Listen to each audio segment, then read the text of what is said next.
अगर मुसीबतें हैं तो मुस्कुरा के चल, आंधियों को पैर तले दबा के चल, मंजिलों की औकात नहीं तुझसे दूर रहने की, विश्वास इस कदर खुद पर जगा के चल। हेलो दोस्तों, मैं हूं आरती सिंह और आप सभी का स्वागत है आपके अपने यूट्यूब चैनल क्रिएटर बाय आरती सिंह पर। जैसा कि आप सभी को पता है कि आज हमारा टीजीटी पीजीटी सीरीज़ का 42 पार्ट है। इससे पहले हमने 41 पार्ट कंप्लीट करा दिए हैं। अगर आपने वह नहीं देखे हैं तो ज़रूर देख लें, वह भी बहुत ज़्यादा इम्पोर्टेंट है आपके एग्ज़ाम की दृष्टि से। आज का जो टॉपिक है वह हमारा पटना शैली से संबंधित है। पटना शैली से संबंधित जितने भी क्वेश्चन बनते हैं हमने उन सभी को इस वीडियो में इंक्लूड किया है, इसलिए वीडियो को लास्ट तक ज़रूर देखें, वीडियो स्किप ना करें, क्योंकि वीडियो बहुत ही ज़्यादा हेल्पफुल होने वाली है आपके एग्ज़ाम के पर्पज़ से। वीडियो स्टार्ट करने से पहले बता दूं, जिन लोगों ने अभी तक चैनल को सब्सक्राइब नहीं किया है वह सब्सक्राइब कर लें ताकि आपको नोटिफिकेशन मिलता रहे और आपसे कोई वीडियो मिस ना हो। वीडियो स्टार्ट करते हैं बिना अपना टाइम वेस्ट किए हुए। अगर फ्रेंड्स हम कंपनी शैली की शुरुआत की बात करें तो इसकी जो शुरुआत हुई थी वो कुछ इस प्रकार से हुई थी कि जब मुग़ल शैली का समय था, उस समय जो औरंगजेब हुए थे, उनके जो आखिरी शासक हुए थे, जिन्होंने अपनी धार्मिक कट्टरता की वजह से जितने भी वहाँ के कलाकार हुए थे, यानी कि जो दिल्ली सल्तनत के अंदर जितने भी कलाकार थे, वह अपनी संरक्षण के लिए, अपनी सुरक्षा के लिए दिल्ली दरबार से निकल चुके थे और वह इधर उधर जाने लगे थे। जिनमें से कुछ जो कलाकार आए थे वो पहाड़ी शैली की ओर आए थे, जिससे पहाड़ी शैली का विकास हुआ था, और कुछ जो कलाकार थे वो पटना शैली के अंतर्गत आए थे, यानी कि पटना के अंतर्गत थे। तो यहाँ पर जो समय था, यानी कि उस समय पटना में जो समय चल रहा था वो अंग्रेजों का अधिकार चल रहा था, उनका समय चला था। तो उसकी समय पे जो वहाँ के कलाकार आए थे उन्होंने अपने संरक्षण में रखकर उनसे कुछ चित्र बनवाए थे, उनके द्वारा कुछ व्यवसाय बनाए थे जो ईस्ट इंडिया कंपनी के समय चल रहा था। तो तभी से वहाँ पर पटना शैली का उदय हुआ। तो ये चीज़ याद रखना कि जो उद्भव हुआ है कुछ इस तरीके से हुआ है। तो यहाँ पर यानी कि पटना शैली पर भी कुछ कंपनी शैली का जो मुगल शैली है उसका प्रभाव दिखाई देता है साफ साफ। अब इसके यानी कि पटना शैली को अन्य नाम से भी जाना जाता है। ये वाला क्वेश्चन आपसे पूछा जा सकता है कि पटना शैली को अन्य किस नाम से जाना जाता है, तो उसे हम कंपनी शैली और जॉन शैली के नाम से जाने जाते हैं। जॉन शैली का नाम इसलिए पड़ा था कि यहाँ पे जो शासक हुए थे, जो अधिकारी हुए थे और जो कलाकार हुए थे वो इसे अपने प्यार से जान बोलते थे, इसी वजह से यहाँ का जो नाम पड़ा था वो जॉन शैली पड़ा था। अगर इसकी समय की बात करें तो ये 19वीं शताब्दी की मानी जाती है। जो पटना शैली है उसका जो समय माना जाता है वह 19वीं शताब्दी माना जाता है। तो ये चीज़ याद रखना, बहुत इंपॉर्टेंट क्वेश्चन है। और नेक्स्ट हमारा कि इसका मिश्रण, यानी कि जो पटना शैली उसमें जो सम्मिलित रूप मिलता है वह किसका मिलता है, तो वहाँ पर यूरोपीय और मुगल, जैसे कि मैंने आपको पहले बताया कि जो मुगल से आए हुए कलाकार थे वो यहाँ पर रहे थे, तो कुछ उनका प्रभाव दिखाई देता है और कुछ यूरोपीय प्रभाव दिखाई देता है। नेक्स्ट है कि इसकी जो खोज की थी, यानी कि जो पटना शैली के चित्र थे उनके बारे में जो पता लगाया था वो किस विद्वान के द्वारा लगाया था, तो वह 1943 में पीसी मानक ने शिवलाल के चित्रों से लगाया था। यानी कि जो पीसी मानक थे उन्होंने 1943 में शिवलाल के चित्रों का पता लगाया था, उनके चित्रों को खोजा था। तो ये चीज़ याद रखना कि इसकी जो खोज की गई थी किसके द्वारा की गई थी, तो वो पीसी मानक के द्वारा की गई थी। नेक्स्ट है कि अगर इसकी शैली की बात करें, यानी कि जो ये शैली है वह कैसी शैली है, तो ये एक यूरोपियन शैली है। तो ये चीज़ भी याद रखना, बहुत इंपॉर्टेंट क्वेश्चन है। यहाँ पर मैंने जितने भी क्वेश्चन इंक्लूड किए हैं वो बहुत ही ज़्यादा सेलेक्टिव और इम्पोर्टेंट है आपके सभी एग्जाम के पर्पज़ से, चाहे वो टीजीटी हो, पीजीटी हो, डीएसएसबी हो या फिर यूजीसी या अदर कोई भी ड्राइंग से रिलेटिव एग्जाम होता है, तो यहाँ से संबंधित क्वेश्चन बहुत ज़्यादा पूछे जाते हैं। नेक्स्ट देख लेते हैं। नेक्स्ट है हमारा कि अगर हम इसके जन्म की बात करें कि जो कंपनी शैली है उसका जो जन्म हुआ था कहाँ पर हुआ, तो ये पटना में हुआ था। जैसे कि इसका नाम भी जो माना जाता है पटना शैली के नाम से भी जाना जाता है, क्योंकि ये पटना में इसका प्रमुख केंद्र रहा था। नेक्स्ट है हमारा, अगर फ्रेंड्स इसकी बात करें, यानी कि जो पटना शैली है इसका जो विकास हुआ तो कहाँ पर हुआ था, यानी कि इसका जो प्रमुख केंद्र रहे थे वे कहाँ पर रहे थे, तो बनारस, दिल्ली, लखनऊ और नेपाल में इसके प्रमुख केंद्र रहे थे। अगर संरक्षण की बात करें कि जो पटना शैली है उसे संरक्षण जो दिया था वह किस के द्वारा दिया गया था, तो वह अंग्रेजी अधिकारियों के द्वारा दिया गया था, जैसे कि मैं आपको पहले बता चुकी हूँ। नेक्स्ट हमारा कि इस शैली को और किस नाम से जाना जाता है। यह एक जो शैली थी, यानी कि जो कंपनी शैली थी, यह एक एंग्लो इंडियन स्टाइल शैली थी, क्योंकि उस समय जो था ईस्ट इंडिया कंपनी का समय था और उसी समय पर इस शैली का उद्भव हुआ था। यानी कि जो चित्रकार थे वह ईस्ट इंडिया कंपनी के संरक्षण में आए थे। तो ये चीज़ याद रखना। नेक्स्ट हमारा कि जो पटना शैली है इस पर मुगल और यूरोपीय तत्वों का मिश्रण, जैसे कि मैंने आपको पहले बताया कि यानी कि जो पटना शैली है यहाँ पर जो कलाकार आए थे वह मुगल सल्तनत यानी कि मुगल साम्राज्य के पतन के बाद वहाँ से आए थे, और जहाँ से जो वो कलाकार आए थे तो यहाँ के जो पटना के जो अधिकारी थे यानी कि ईस्ट इंडिया कंपनी के अधिकारी थे, उन्होंने उन कलाकारों को संरक्षण दिया था, और तभी से इस शैली में जो प्रभाव मिलता है वो मुगल और यूरोपीय कलाकार को मिलता है। नेक्स्ट है हमारा, जैसे कि मैंने अभी आपको बताया कि जो कलाकार थे वो मुगल सल्तनत यानी कि मुगल साम्राज्य से आने के बाद, हम पतन होने के बाद, इनके जो औरंगजेब थे उनके पतन के बाद यहाँ पर ईस्ट इंडिया कंपनी में आ गए थे। उन चित्रकारों यानी कि ईस्ट इंडिया के कुछ विदेशी कलाकार थे, उनके साथ मिलकर इस शैली की नींव रखी थी, यानी कि पटना शैली का उदय हुआ था। नेक्स्ट है कि जो कलाकार थे वह अंग्रेजों के निर्देशन पर चित्रण करते थे, यानी कि जो यहाँ के कलाकार थे, यानी कि जो इस शैली के अंतर्गत काम, जो इतने भी कलाकार काम करते थे वो स्वतंत्र नहीं थे, वो सिर्फ अंग्रेजों के निर्देशन पर ही चित्रण करते थे, यानी कि वो जिस तरीके से चित्र बनवाना चाहते थे तो वो उस तरीके के चित्र बनाते थे। ये चीज़ भी याद रखना कि यहाँ की जो कला थी वह अंग्रेजों के निर्देशन पर की गई थी। नेक्स्ट है कि जो पटना शैली है उसको ईस्ट इंडिया कंपनी ने संरक्षण दिया था। जैसे कि मैंने आपको बताया कि यहाँ के जो संरक्षण दिया था वो अंग्रेजी अधिकारियों ने दिया था, तो उस समय जो चल रहा था वो ईस्ट इंडिया कंपनी का समय चल रहा था। इस शैली का प्रमुख केंद्र जो माना जाता है पटना को माना जाता है। तो ये चीज़ भी याद रखना कि जो पटना शैली है उसका जो प्रमुख केंद्र माना जाता है वो किसे माना जाता है, पटना। इसी वजह से इसका नाम भी पटना शैली रखा था। तो ये चीज़ भी याद रखना है, इसके जो नाम रखने का पीछे वजह क्या रही, क्योंकि यहाँ का जो प्रमुख केंद्र रहा था वो पटना रहा था। नेक्स्ट देख लेते हैं। नेक्स्ट हमारा, अगर फ्रेंड्स हम कलाकारों की प्रॉपर स्थान की बात करें, यानी कि जो पटना है उसके अंदर भी एक प्रॉपर मोहल्ला पट था जो चित्रकारों का प्रमुख केंद्र रहता था। वो कौन सा मोहल्ला था, लोधी मोहल्ला। तो ये चीज़ याद रखना, ये वाला क्वेश्चन भी एक बार पूछा गया है कि जो पटना में जो प्रमुख मोहल्ला था या पटना में किस स्थान पर कलाकारों का प्रमुख केंद्र था, तो वो कौन था, लोधी मोहल्ला। तो ये चीज़ भी याद रखना। नेक्स्ट हमारा कि जो कंपनी के अधिकारी और कर्मचारी थे वह इसको यानी कि पटना शैली को जान कहते थे। जैसे कि मैंने आपको पहले बताया कि जो यहाँ के जो अधिकारी थे और कर्मचारी थे वो इसे जान कहते थे, इसी वजह से इसे जॉन शैली के नाम से संबोधित किया गया था।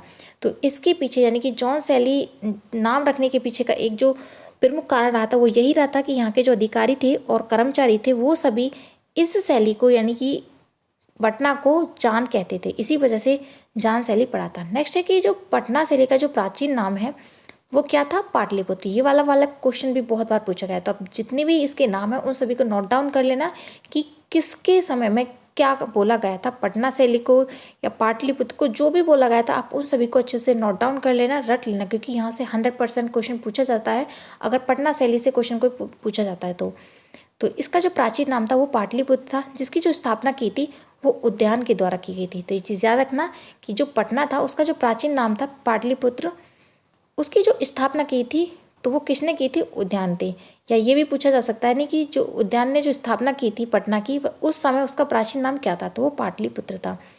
नेक्स्ट हमारा कि जो पाटलिपुत्र को पटना नाम जो दिया था वो किसके द्वारा दिया गया था, तो वो शेरशाह सूरी के द्वारा दिया गया था। ये वाला क्वेश्चन पूछा गया है, तो जिसके द्वारा जो नाम दिया गया उन सभी को आप अच्छे से रट लेना ताकि आप किसी भी क्वेश्चन में कोई भी कन्फ्यूजन ना रहे। नेक्स्ट हमारा कि अंग्रेजों के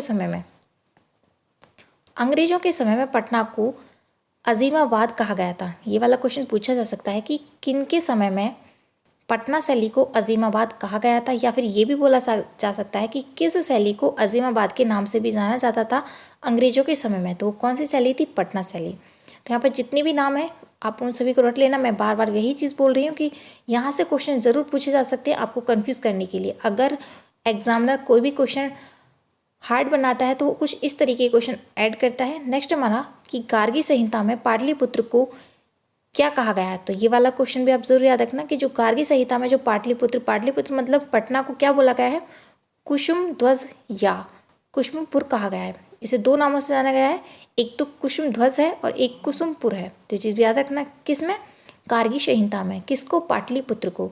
नेक्स्ट हमारा कि अगर मैग्नेस्थनीज की ने जो बोला था पाटलिपुत्र को वो किस नाम से जाना गया है, मैग्नेस्थनीज में तो वो पाली ब्रात नाम के से जाना जाता है। तो ये चीज़ भी याद रखना, बहुत इंपॉर्टेंट है। यहाँ पर मैंने जितने भी नाम बताए हैं अपने आप में बहुत ही ज़्यादा इंपॉर्टेंट है, वह किसी न किसी एग्जाम में या तो पूछे गए हैं या फिर पूछे जा सकते हैं। नेक्स्ट हमारा कि अगर विषय की बात करें, यानी कि जो पटना शैली के जो विषय रहते वो जनजीवन के अंतर्गत जो जनजीवन चित्र बने, यानी कि जो यहाँ के जो चित्र बने थे वो जनजीवन से संबंधित बने थे, जिसके अंतर्गत जो आता है लोहार आता है, बढ़ई आता है, मोची तथा धोबी आदि का चित्रण किया गया है। कहाँ पर, पटना शैली में। नेक्स्ट है कि यहाँ पर यानी कि जो पटना शैली में सबसे ज़्यादा जो चित्रण हुआ है वो छवि चित्र, जिसको हम सभी चित्र भी बोलते हैं। यहाँ पर सभी चित्र बहुत ही ज़्यादा हुए, जिसे हम पोर्ट्रेट भी बोलते हैं। तो कहाँ पर हुआ है वो? पटना शैली में। नेक्स्ट देख लेते हैं। नेक्स्ट हमारा जनजीवन के साथ साथ ही यहाँ पर पशु पक्षियों तथा उत्सवों का भी चित्रण किया गया है। नेक्स्ट है कि यहाँ पर जो धरातल के लिए प्रयोग किया गया है उसमें किसका प्रयोग किया गया है? तो यहाँ पर धरातल के लिए कागज़, हाथी दांत और बसली का प्रयोग किया गया है। कहाँ पर? पटना शैली में। नेक्स्ट है कि यहाँ का जो माध्यम और प्रविधियाँ थी वो कौन कौन सी थी? यहाँ का जो माध्यम था वह जल रंग था, तेल रंग था, ये टाइपिंग एरर है, तेल रंग था, माइका पेंटिंग थी, इनग्रेविंग, लिथोग्राफी, प्रिंटिंग। इन सभी का प्रमुख माध्यम रहा था कहाँ पर? पटना शैली में। लेकिन अगर मुख्यतः मानते हैं तो यहाँ पर जल रंग का प्रयोग किया गया है। तो चीज़ याद रखना, मुख्यतः जो प्रयोग किया गया है वहाँ पर जल रंग का प्रयोग किया गया है, लेकिन विधियाँ जो रही थी वो अनेक रही थी। इसमें तेल, जल, माइका, इनग्रेविंग, लिथोग्राफी और प्रिंटिंग, ये सभी का यहाँ पर प्रयोग किया गया था। नेक्स्ट हमारा कि जो बसली पर जो कार्य किया जाता था वह जो कागज़ था वो कहाँ से मंगाया जाता था? तो वो कागज़ जो मंगाया था वह नेपाल और इंग्लैंड से मंगाया जाता था। ये वाला क्वेश्चन भी बहुत ज़्यादा इंपॉर्टेंट है और कई बार पूछा गया है कि जो बसली के लिए प्रयोग किया जाता था कंपनी के शैली के अंतर्गत, वो कागज़ कहाँ से मंगाया जाता था? तो वो इंग्लैंड और नेपाल से मंगाया जाता था। ये चीज़ भी याद रखना, बहुत इंपॉर्टेंट है। नेक्स्ट हमारा कि अगर हम पटना शैली के प्रमुख चित्रकारों की बात करें तो वो कौन थे? ये वाला क्वेश्चन बहुत इंपॉर्टेंट है। यहाँ से ज़रूर क्वेश्चन पूछे जाते हैं सभी शैलियों से संबंधित। यहाँ से ऐसे बहुत सारे कलाकारों के बारे में पूछा गया है कि ये वाला यानी कि झुमक लाल, शिवलाल, इनसे संबंधित बहुत क्वेश्चन पूछे गए हैं टीजीटी, पीजीटी, डीएसएसबी में कि ये जो कलाकार थे वे किस शैली से संबंधित थे। तो जिस भी शैली से संबंधित जितने भी कलाकार हैं आप उन्हें सभी को नोट डाउन कर लेना एक जगह, ताकि आपको अच्छे से रट जाए और आपको डिफरेंस भी पता चल जाए कि कौन सा कलाकार किस शैली के अंतर्गत था। ये मैं आपको बार बार बोलती हूँ क्योंकि यहाँ से क्वेश्चन बहुत ज़्यादा बनते हैं। अगर आप बार बार रिवाइज करते हो, नोट डाउन करते हो, तो आपकी ये मेमोरी में रिकॉल हो जाते हैं, यानी कि बार बार रिवीजन करने से आप सभी चीज़ें रिकॉल हो जाती हैं, जिससे आप क्वेश्चन नहीं भूल पाते हो। तो ये चीज़ याद रखना। नेक्स्ट हमारा कि यहाँ के जो पटना शैली के जो चित्रकार हैं उनके बारे में जान लेते हैं। वो कौन कौन थे? शिवलाल, हुलसालाल, सेवक राम, लालचंद, गोपालचंद, केहर सिंह, झुम्मक लाल, बनीलाल, महादेव लाल, विष्णु प्रसाद, एमिलियर्डन, विलियम सिम्पसन, विलियम होमेस, जो कि विदेशी कलाकार थे। यानी कि जो ये विलियम्स वगैरह जो अजीब से नाम है, ये कहाँ से थे? विदेशी, यानी कि जो विदेश से आए हुए कलाकार थे पटना शैली के अंतर्गत। और कुछ मुकुंद लाल, जमुना प्रसाद और शिवदयाल और गोविंद, ये सभी जो कलाकार रहे थे ये सभी पटना शैली से संबंधित थे। इनके द्वारा जो कार्य कराए गए थे उनके बारे में जानेंगे आगे, और इनके कुछ परिचय यानी कि जो कलाकार प्रमुख थे उनके बारे में भी जानेंगे। नेक्स्ट हमारा कि पहले जो हुए थे हमारे शिवलाल, इनके बारे में बहुत ज़्यादा क्वेश्चन पूछे जाते हैं, इनके जन्म के बारे में, इनकी चित्रों के बारे में और इनके माध्यम के बारे में। तो इनके बारे में जान लेते हैं। जो शिवलाल जो थे वे सर्वप्रथम 1943 ईस्वी में पीसी मानक महोदय ने शिवलाल के चित्रों की खोज की थी। जैसे कि मैंने आपको पहले बताया कि जब पटना शैली की खोज हुई थी वो किसके द्वारा की गई थी? तो वह 1943 में पीसी मानक के द्वारा की गई थी। और जो उनकी द्वारा जो खोज की गई थी तो वो जो प्रमुख चित्र थे, जो सबसे पहले जो चित्रों का खोज की थी वह उसमें शिवलाल के ही चित्रों को देखा गया था। तो यहाँ से क्वेश्चन अपने आप में इम्पोर्टेंट बन जाता है क्योंकि इनके द्वारा ही पटना शैली का पता चला था। तो ये पूछा जा सकता है कि किस कलाकार के चित्रों से पीसी जो मानक थे उन्होंने पटना शैली का पता लगाया था। तो वो कौन थे? शिवलाल थे। अगर इनके पिता की बात करें यानी कि शिवलाल के पिताजी की बात करें तो इनके पिता जो थे वह फ़कीर चंद थे, जो एक हाथी दांत चित्र में दक्ष थे। तो ये पूछा जा सकता है कि जो फ़कीर चंद थे वह किस कलाकार के यानी कि किस पटना शैली के कलाकार के पिता थे? तो वो किसके थे? शिवलाल के। और वह किस कार्य के लिए प्रमुख थे? तो वो दांती हाथ पर चित्रकारी करने के लिए बहुत ज़्यादा प्रसिद्ध थे। नेक्स्ट जो कलाकार हुए हैं वो है हुलसालाल। यह भी पटना शैली के प्रमुख कलाकार थे। अगर इनकी बात करें तो ये वाला क्वेश्चन बहुत बार पूछा जाता है कि जो हुलसालाल थे वह कहाँ पर रहते थे, यानी वो प्रमुख रूप से कहाँ पर रहते थे, निवास जो करते थे वो बनारस में करते थे। अगर इनकी कार्य की बात करें तो यह ईस्ट इंडिया कंपनी में नौकरी करते थे। बांकीपुर में इन्होंने एक प्रेस भी लगाया था। ये वाला क्वेश्चन भी पूछा गया है कि जो हुलसालाल के द्वारा किस स्थान पर एक प्रेस लगाया था, तो वो कहाँ पर लगाया था? बंकीपुर में। तो चीज़ भी याद रखना। और ये कार्य कहाँ करते थे? ईस्ट इंडिया कंपनी में। और ये प्रॉपर तरीके से जो रहने वाले थे वो बनारस के रहने वाले थे। नेक्स्ट हमारा सेवक राम के बारे में बात करें तो यह एक मूल रूप से मुर्शिदाबाद के रहने वाले थे। अगर यानी कि इनके रहने के बारे में पूछा जाता है कि कहाँ पर रहने वाले थे, तो ये मुर्शिदाबाद के रहने वाले थे। और सेवक-राम कंपनी शैली में उत्सव और त्योहारों के चित्र बनाने के लिए बहुत ज़्यादा प्रसिद्ध थे। ये वाला क्वेश्चन पूछा जा सकता है कि जो कंपनी शैली है, पटना शैली है, उसके अंतर्गत किस कलाकार के द्वारा उत्सवों त्योहारों के चित्र बनाए गए हैं, यानी कि उनके लिए प्रसिद्ध है। तो वो कौन थे? सेवक-राम थे। और सेवक-राम के चित्रों को गवर्नर लॉर्ड मिंटो ने खरीदा था। ये वाला क्वेश्चन पूछा जा सकता है कि जो सेवक-राम थे उनके चित्रों को किसके द्वारा, यानी किस विदेशी व्यक्ति के द्वारा खरीदा गया था। तो वो कौन थे? गवर्नर लॉर्ड मिंटो थे। तो ये चीज़ भी याद रखना, बहुत इंपॉर्टेंट क्वेश्चन है। नेक्स्ट हमारा लालचंद और गोपाल चंद, इनकी बात करें तो ये दोनों जो चित्रकार थे ये डालू राम के शिष्य थे। ये वाला क्वेश्चन भी बहुत बार पूछा गया है कि जो लालचंद और गोपाल चंद है वह किस कलाकार के प्रमुख शिष्य रहे थे। तो किसके रहे थे? वह डालू राम के रहे थे। तथा यह व्यक्ति चित्र, जो छवि चित्र होते हैं जिन्हें हम पोर्ट्रेट भी बोलते हैं, उनको बनाने के लिए बहुत ज़्यादा प्रसिद्ध थे। और ये बनारस के राजा ईश्वर नारायण सिंह ने इनको विशेष संरक्षण दिया था। तो ये क्वेश्चन पूछा जा सकता है कि जो गोपाल चंद और लालचंद थे कंपनी शैली के, उन लोगों को किस राजा ने प्रमुख रूप से संरक्षण दिया था, या वह किसके दरबार में रहे थे। तो वो ईश्वरी नारायण सिंह के समय में रहे थे। और कहाँ के? वो बनारस के थे। अगर उनके गुरु की बात करें इन दोनों कलाकारों के, यानी कि लालचंद और गोपाल चंद के गुरु की बात करें तो वो डालू राम थे। तो चीज़ याद रखना, जितने मैंने क्वेश्चन बताए वो बहुत ज़्यादा इंपॉर्टेंट है और यहाँ से कहीं ना कहीं क्वेश्चन पूछे गए हैं। मैं आपको नॉन स्टॉप पढ़ा रही हूँ। अगर आपको मेरा पढ़ाया हुआ पसंद आता है तो आप मुझे प्यारे प्यारे कमेंट क्या करें, क्योंकि आप कमेंट नहीं करते हो मुझे अच्छा नहीं लगता है। अगर आप ज़्यादा से ज़्यादा कमेंट करोगे तो मुझे मोटिवेशन मिलेगा और मैं अच्छी अच्छी वीडियो प्रोवाइड कर पाऊँगी आपके लिए। तो आप ज़्यादा से ज़्यादा कमेंट किया करें और अपने उन सभी फ्रेंड्स को भी शेयर किया करें जो आपके टीजीटी, पीजीटी एंड डीएसएसबी या फिर ड्राइंग से रिलेटिव किसी भी एग्ज़ाम की तैयारी करते हैं। अगर आपके लिए ये हेल्पफुल हैं तो शायद उनके लिए भी ये हेल्पफुल होंगे। नेक्स्ट जो कलाकार होता है हमारा, यानी कि पटना शैली का जो नेक्स्ट कलाकार रहा था वो था केहर सिंह। अगर इनकी बात करें, ये प्रमुख रूप से भिखारियों, ज्योतिषियों और गायकों और सपेरों का चित्रण करने के लिए प्रमुख थे। तो ये वाला क्वेश्चन आपसे पूछा जा सकता है कि जो पटना शैली या कंपनी शैली के अंतर्गत वह कौन सा कलाकार था जो भिखारियों, ज्योतिषियों और गायकों व सपेरों के चित्रण करने के लिए विशेष रूप से प्रसिद्ध था, यानी कि परंपरागत था। तो वो कौन थे? वो केहर सिंह थे। और अगर इनकी बात करें कि ये कहाँ के रहने वाले थे, तो ये पंजाब के रहने वाले, जैसे कि अब इनके नाम से विदित होता है कि ये एक पंजाबी कलाकार थे। तो ये कहाँ के रहने वाले थे? पंजाब के। तो चीज़ याद रखना। नेक्स्ट हमारा, अगर फ्रेंड्स हम कंपनी शैली या पटना शैली की विदेशी कलाकारों की बात करें तो उसमें हमारे जो आते हैं वह थे टिली कैटल, विलियम डैनियल और थॉमस डैनियल। ये जो कलाकार थे ये प्रमुख थे और बहुत ही ज़्यादा इन्होंने कार्य किया था पटना शैली के अंतर्गत।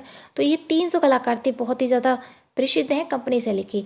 ये जो कलाकार थे ये एक विदेशी कलाकार थे कंपनी शैली के अंतर्गत। इनके बारे में भी जान लेते हैं कि जो टिली यानी कि टिली कैटल जो थे कंपनी शैली में, उनके बारे में जानते हैं। वह एक इंग्लैंड में रहने वाले थे, यानी कि जो टिली कैटल थे ये प्रमुख रूप से इनका जो जन्म हुआ था वो इंग्लैंड में हुआ था, ये वहीं के रहने वाले थे। यह एक पोर्ट्रेट कलाकार थे। तो ये क्वेश्चन पूछा जा सकता है कि जो कंपनी शैली के अंतर्गत जो विदेशी कलाकार थे उनमें जो प्रमुख रूप से पोर्ट्रेट चित्र बनाने के लिए कौन से कलाकार प्रमुख थे। तो वो कौन थे? Tilly cattle. भारत में आकर कंपनी शैली में काम करने का जो प्रथम जो कार्य किया था वो इन्हीं के द्वारा किया गया था, यानी कि ये क्वेश्चन पूछा जा सकता है कि जो वह कौन से व्यक्ति थे, वो कौन से कलाकार थे जो भारत में आकर, यानी कि भारत में आने वाले प्रथम कलाकार हुए थे या अंग्रेजी चित्रकार थे। तो वो कौन थे? Tilly cattle. ये चीज़ याद रखना। इन्होंने पटना शैली या कंपनी शैली में कार्य किया था, जो कि एक पोर्ट्रेट बनाने के लिए बहुत ज़्यादा प्रसिद्ध है। नेक्स्ट है कि इनके चित्रों की बात करें, यानी कि टिली कैटल के चित्रों की बात करें तो वो कौन कौन से चित्र थे जो कि बहुत ज़्यादा प्रसिद्ध रहे थे। तो उनमें से सुजाउद्दौला, अब्दुल की नवाब, एक अनजान आदमी, नर्तकों, नृत्य करती हुई एक लड़की, एलिजा और मैरी डेविंस, ओमान परिवार का एक दृश्य, पूर्वी वेशभूषा में 2 बच्चे। ये सभी जो चित्र थे वे टेली कैटल के द्वारा बनाए गए थे। तो आप इन सभी को भी याद रख लेना, क्योंकि इनमें से कोई भी क्वेश्चन आपसे पूछ लिया जाएगा कि कौन सा जो चित्र है जो टिली कैटल के द्वारा बनाया गया था कंपनी शैली के अंतर्गत। नेक्स्ट देख लेते हैं। नेक्स्ट जो कलाकार हुए थे वो थे हमारे विलियम डैनियल। इनके जन्म की बात करें तो इनका भी जो जन्म हुआ था वो 1967 में कहाँ पर हुआ था? लंदन में हुआ था। तो ये चीज़ भी याद रखना, इनका जो जन्म हुआ था वह लंदन में। इनकी शिक्षा की जो बात करें, इनकी जो शिक्षा हुई थी तो वह जो हुई थी वो रॉयल अकादमी लंदन में हुई थी, जहाँ पर इनका यानी कि इनका जो जन्म हुआ था लंदन में, और वहीं पर यानी कि प्रारंभिक जो शिक्षा हुई थी वो भी लंदन के अंतर्गत ही हुई थी। नेक्स्ट है कि प्रसिद्ध यानी कि इनका जो प्रसिद्ध थे कंपनी शैली के अंतर्गत, तो वो किस कार्य के लिए प्रसिद्ध थे? तो वह एक अंग्रेजी चित्रकार थे जो कि समुद्री दृश्य और प्रिंट मेकिंग कलाकार थे। अगर इनके चित्रों की प्रसिद्धि की बात करें तो ये एक दृश्य कलाकार थे और प्रिंट मेकर के प्रमुख कलाकार थे, तो ये चीज़ भी याद रखना। नेक्स्ट है कि यह थॉमस डैनियल का भतीजा था, यानी कि ये जो थे वो थॉमस डैनियल के भतीजे थे। नेक्स्ट इनके चित्रों की जो बात करें, इनके द्वारा जो चित्र बनाए गए थे वे कौन कौन से थे? तो वो थे हमारे जामा मस्जिद, एक आदमी पानी से गिर गया है, the warning of death can't. तो ये सब जो 3 चित्र थे वे इनके द्वारा बनाए गए थे। नेक्स्ट हमारा कि नेक्स्ट जो कलाकार हुए थे विदेशी कलाकार, वो थे थॉमस डैनियल। इनका जो जन्म हुआ था, इनका जन्म जो हुआ था 1749 में हुआ था। इनका भी जो जन्म हुआ था लंदन में हुआ था। इनकी जो शिक्षा हुई थी वो भी रॉयल अकादमी ऑफ लंदन में ही हुई थी। प्रसिद्धि की बात करें तो ये एक ब्रिटिश लैंडस्केप चित्रकार थे, यानी कि ये दृश्य चित्रकला के लिए बहुत ज़्यादा प्रसिद्ध थे। अगर माध्यम की बात करें तो ये इचिंग व एक्वाटेंट में कार्य करते थे। नेक्स्ट हमारा कि यह, अगर फ्रेंड्स आपसे पूछा जाता है कि जो ये थे थॉमस विल्सन, ये किस वंश या खानदान या किसी संस्था का एल्बम बनाने के लिए प्रसिद्ध थे? यानी कि जो थॉमस विल्सन थे वो किस कार्य के लिए प्रसिद्ध थे? तो ये प्रमुख रूप से खानदानी जो चित्र होते हैं या संस्था का एल्बम बनाते हैं उनके लिए बहुत ज़्यादा प्रसिद्ध थे। ये क्वेश्चन पूछा जा सकता है कि पटना शैली के अंतर्गत वह कौन सा कलाकार था या कौन सा विदेशी कलाकार था जिसके द्वारा खानदान या किसी संस्था का एल्बम बनाने के लिए बहुत ज़्यादा प्रसिद्ध था? तो वे कौन थे? Thomas Wilson. यह एक वंशावलियों का भी चित्रण करते थे, तो चीज़ याद रखना। नेक्स्ट देख लेते हैं। नेक्स्ट हमारा थॉमस विल्सन के बारे में और बात जो करें तो वो पहले क्वीन स्ट्रीट में मैक्सविन की कोच के रूप में कार्य करने वाले पहले व्यक्ति हुए थे। नेक्स्ट है कि लंदन में थॉमस डैनियल एक ब्रिटिश लैंडस्केप कलाकार थे। अगर थॉमस डैनियल की बात करें यानी कि वो लंदन में एक ब्रिटिश लैंडस्केप कलाकार थे, लेकिन जो भारत में वह एक छापा कलाकार थे। तो ये पूछा जा सकता है कि कौन से विदेशी कलाकार, जो विदेश में तो उन्होंने लैंडस्केप का कार्य किया था लेकिन इंडिया में कंपनी शैली के अंतर्गत आकर उन्होंने छापा कला का प्रयोग किया था, तो वो कौन थे? थॉमस डैनियल थे। अगर इनके प्रसिद्ध चित्रों की बात करें तो वो चित्र थे ताजमहल और बनारस। इनके द्वारा जो प्रसिद्ध चित्र बनाए गए थे वो ताजमहल और बनारस था, तो ये चीज़ भी याद रखना। नेक्स्ट है कि क्लाउड स्ट्रीट, यह चित्र थॉमस डैनियल दोनों ने मिलकर बनाया था, यानी कि थॉमस डैनियल और थॉमस डेविड द्वारा मिलकर बनाया गया था। कौन सा चित्र? क्लाउड स्ट्रीट, ये चीज़ भी याद रखना। नेक्स्ट है कि गाजीपुर में गंगा के किनारे जो स्थित अखंड है वह भी जो किसके द्वारा बनाया गया था? वो भी थॉमस विलियम के द्वारा ही बनाया गया था, तो ये चीज़ भी याद रखना।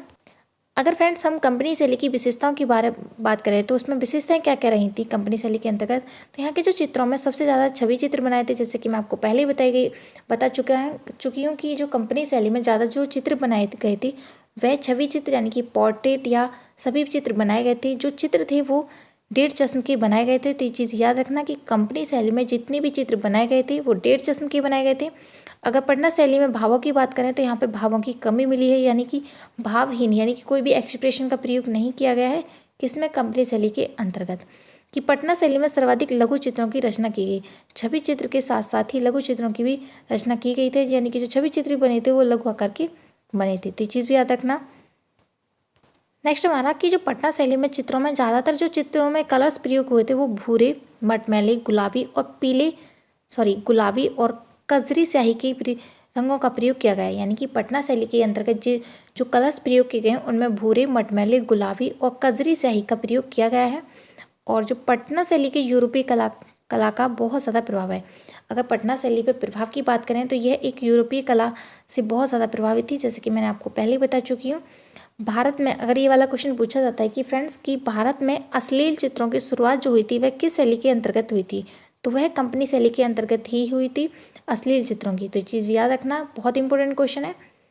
नेक्स्ट देख लेते हैं। नेक्स्ट हमारा पटना शैली में निर्मित जो एक चित्र हैं दो, वो जो बहुत ज़्यादा प्रसिद्ध हुए हैं, मिट्टी के खिलौने की दुकान और भिश्ती। ये जो चित्र हैं यानी कि भिश्ती और मिट्टी के खिलौने की दुकान, ये बहुत ज़्यादा प्रमुख रही है, तो इस चीज़ याद रखना, बहुत इंपॉर्टेंट क्वेश्चन है। यहाँ पर मैं जितने भी क्वेश्चन इंक्लूड किए हैं वह अपने आप में बहुत ज़्यादा इंपॉर्टेंट एंड सेलेक्टिव हैं, तो आप उन सभी को अच्छे से नोट डाउन कर लेना, रट लेना, ताकि आपको सभी क्वेश्चन अच्छे से याद हो जाए। नेक्स्ट देख लेते हैं। नेक्स्ट हमारा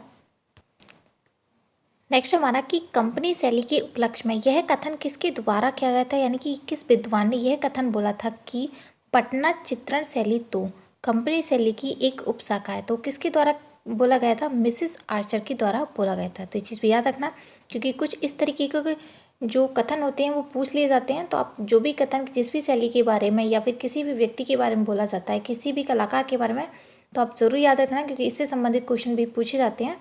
नेक्स्ट है हमारा कि जो कंपनी शैली है उसने पटना से अलग और किस स्थान पर तक फैली थी, यानी कि जो कंपनी शैली थी वह पटना से अलग और किस स्थानों तक उसका विस्तार हुआ था। तो वो थे हमारे बंगाल से पंजाब तक, उत्तरी भारत में, यानी कि जो बंगाल से पंजाब तक हुई थी, और उत्तरी भारत में जितने भी राज्य पड़ते हैं उन सभी के अंतर्गत कंपनी शैली का जो प्रभाव हुआ था उन सभी स्थानों पर पड़ा था। नेक्स्ट देख लेते हैं। नेक्स्ट हमारा उत्तरी भारत के अंतर्गत जो आते हैं उसमें, यानी कि उत्तरी भारत से दक्षिण तक फैला हुआ था, जिसमें महाराष्ट्र पश्चिम घाट तक, महाराष्ट्र तथा पश्चिमी घाट तक, पश्चिम में सिंध तथा नेपाल तक, राजस्थान में गढ़वाल में। तो ये चीज़ याद रखना है, यहाँ पर कहाँ पर पटना शैली का विस्तार मिलता है। नेक्स्ट देख लेते हैं। नेक्स्ट है हमारा, अगर फ्रेंड्स आपसे पूछा जाता है कि जो ज्वालाराम था वह किसका पुत्र था, तो ज्वालाराम जो था वह मौलाराम का पुत्र था।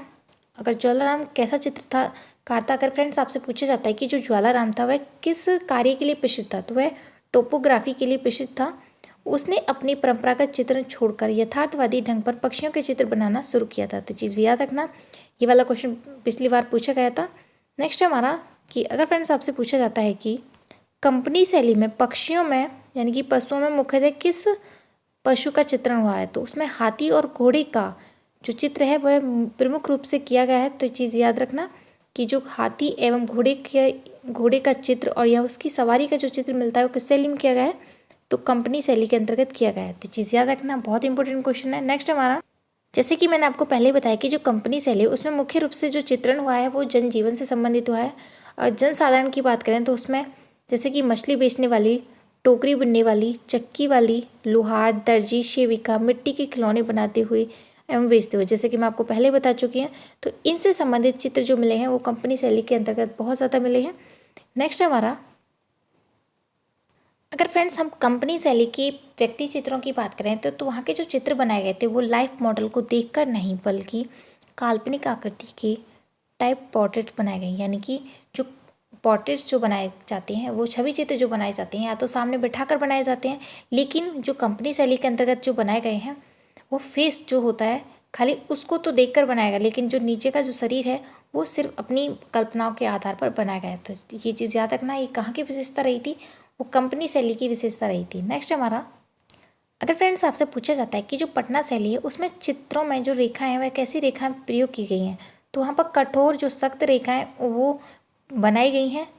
तो ये चीज़ भी याद रखना। नेक्स्ट है कि जो पटना शैली में रंगों की बात करें तो यहाँ पे जो रंग प्रयोग किए गए थे वो फीके रंगों का प्रयोग किया गया था। और पटना शैली के चित्रों में किन रंगों में का प्रयोग किया गया था, जैसे कि मैं आपको पहले बता चुकी हूँ। तो यहाँ पर तेल रंग, जल रंगों का प्रयोग किया गया था।